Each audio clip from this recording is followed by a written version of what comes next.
Welcome to homework hill by RG.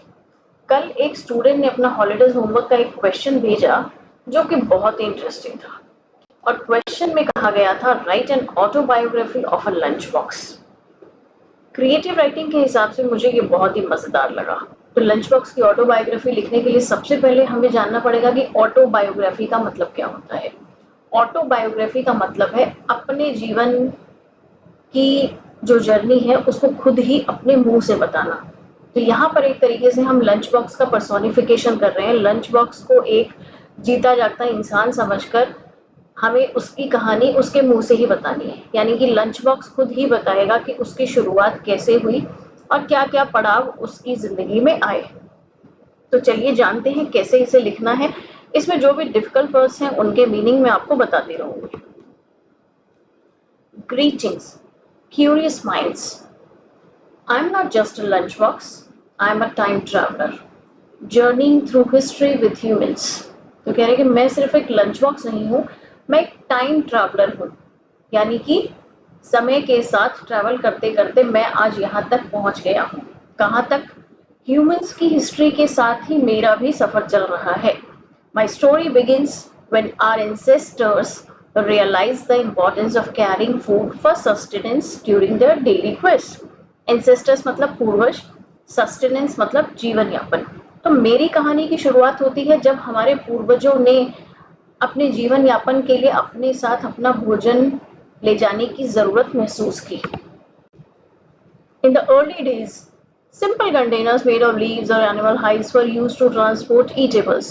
शुरुआती दौर में क्या होता था, जब तक मेटल की खोज नहीं हुई थी या और सब चीजों की खोज नहीं हुई थी, तब तक इंसान केवल फूल पत्तियों और एनिमल की स्किन के बारे में ही जानता था। तो उन्हीं से किसी ना किसी तरीके के कंटेनर बनाकर उनमें सामान ले जाया जाता था। As civilization progressed, the need for more durable and portable vessels was felt. जैसे जैसे सभ्यता ने तरक्की की, इंसान ने तरक्की की, तो उसे और ज्यादा ड्यूरेबल मतलब जो ज्यादा लंबे समय तक चले और जिसे इजीली कैरी करके लेकर जाया जा सके, उस तरीके के बर्तनों की या टिफिन या लंच बॉक्स की जरूरत महसूस की। With the Industrial Revolution, an era of metal lunch boxes was witnessed. जब फैक्ट्रीज लगने लगी, इंडस्ट्रियल रेवोल्यूशन आया, औद्योगिक क्रांति आई, तब मेटल की खोज की गई और मेटल के लंच बॉक्सेस बनकर आने लगे। ये बहुत ही सिग्निफिकेंट चैप्टर था मेरी जर्नी में। Workers, especially those in factories and mines, relied on these sturdy boxes to carry their midday meals. और जो भी फैक्ट्रीज में और कोल माइंस जैसी जगहों पर काम करने वाले वर्कर्स थे, वो खास तौर से इन मेटल के टिफिन पर बहुत भरोसा करते थे। Fast forward to the 20th century and my design transformed. और अब हम 20वीं सदी पर आते हैं तो मेरा डिजाइन पूरी तरीके से बदल गया। Decorative lunch boxes featuring popular characters became a fashion trend. अब लंच बॉक्सेस के ऊपर पॉपुलर कैरेक्टर्स बनकर आने लग गए। Children proudly carried their lunches in thermosteel boxes to keep them hot और चिल्ड। और थर्मोस्टील बॉक्सेस आने लग गए, यानी कि उसमें ठंडा डालेंगे तो ठंडा रहेगा, गर्म डालेंगे तो गर्म रहेगा। Today, in the digital age, I find myself in various shapes and sizes, crafted from diverse material. और आज हम कौन सी सदी में हैं? आज हम डिजिटल एज में रह रहे हैं। यहाँ पर मेरे बहुत सारे शेप और साइजेस अवेलेबल है और बहुत से अलग अलग मटेरियल से वो बने हैं। Yet, my purpose is still the same. लेकिन मेरा जो उद्देश्य है वो अभी भी वही है। Keeping you full and nourished. तुम्हारा पेट भरे रखना और तुम्हें नरिशमेंट यानी कि पोषण देना।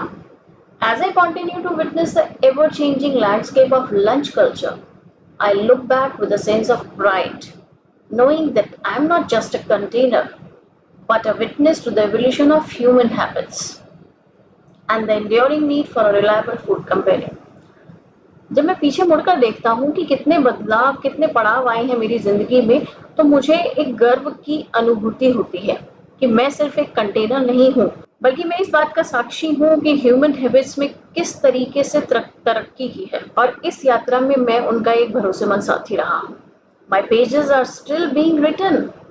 और मेरी कहानी तो अभी भी लिखी जा रही है। And I am excited to see what the future holds for the lunch box legacy. और मैं बहुत ज़्यादा एक्साइटेड हूँ कि आगे फ्यूचर में मेरे साथ और क्या-क्या होगा या मेरे बारे में क्या लिखा जाएगा, मुझ में क्या बदलाव किए जाएँगे। तो इस तरीके से हमने ये ऑटोबायोग्राफी यहाँ पर पूरी की। बहुत ही सिंपल लैंग्वेज रखी है मैंने ताकि आप सभी लोगों को समझ आ सके और डिफिकल्ट वर्ड्स को भी यहाँ पर एक्सप्लेन कर दिया है। अगर आपका भी हॉलिडेज होमवर्क का कोई ऐसा ही क्रिएटिव राइटिंग का क्वेश्चन है तो आप कमेंट में लिखकर पूछ सकते हैं। तो चैनल को सब्सक्राइब करना मत भूलिए। मिलते हैं अगली वीडियो में, तब तक के लिए गुड बाय।